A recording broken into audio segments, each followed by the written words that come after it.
What's your take on Aaron Rodgers and the season that he just had, off the field, and then obviously his future after what we saw in the whole offseason leading up to this point, where he didn't advance as far as he did last year?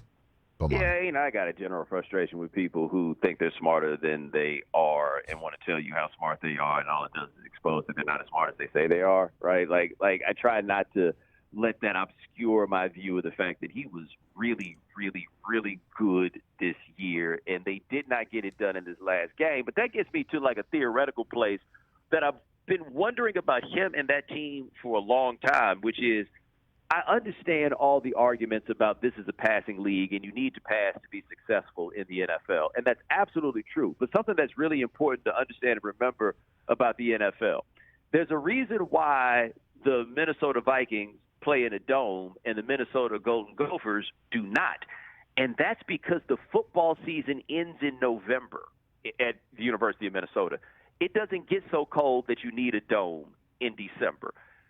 It gets even colder in January, and so the Packers have a game that's built around throwing the ball with Aaron Rodgers, and best-case scenario is to get home field advantage, which is to say we are playing for the opportunity to try to throw the ball all around the yard that is Lambeau Field.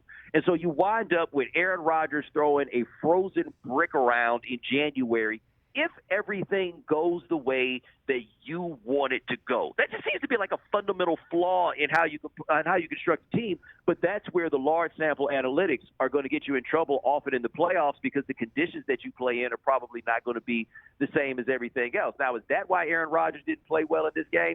Not necessarily. I think that's a larger point that they got to make. And now I don't know what they're supposed to do in sum total with the team, because I don't know if they can keep him and put together a team that's capable of winning a Super Bowl, but they absolutely do not believe they have a quarterback behind them. Well, 100% do not. If they did, they would have handled a lot of things a lot different. Right. And I had a conversation with Andrew Brandt, longtime executive with the Packers, former capologist in the first hour. He says that if they wanted to run it back one more time with Rodgers, they could figure it out cap-wise to keep this thing intact for one more year, and that Jordan Love would wind up in the end having sat as long as Rodgers did, waiting for his turn behind Favre.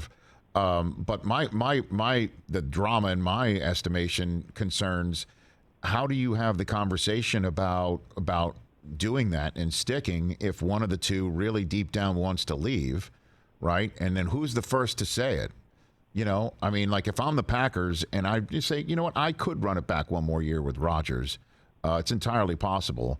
But I'm not going to ask Rodgers, you thinking of leaving? Because that might make the complicated fella think they want me to leave. You know what I mean? Like there's a lot of communication that needs to go down. I don't know how that works to make sure everyone's on the same page.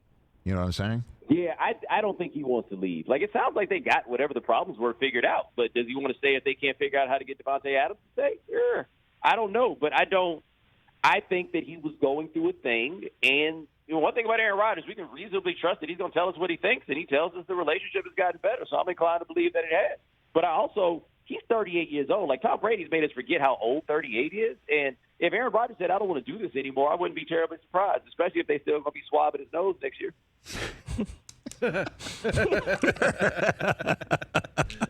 I'll be honest with you. I didn't see you finishing your sentence that way. I'll be very honest with you, Bomani.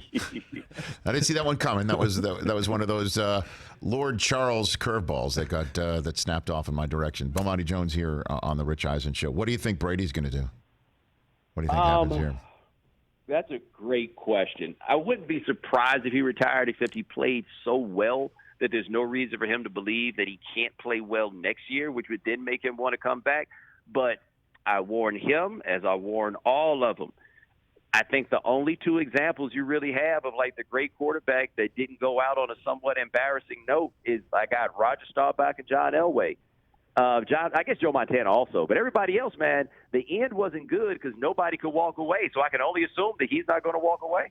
Hey, you watched all the way to the end. Thanks for that. Watch more right here.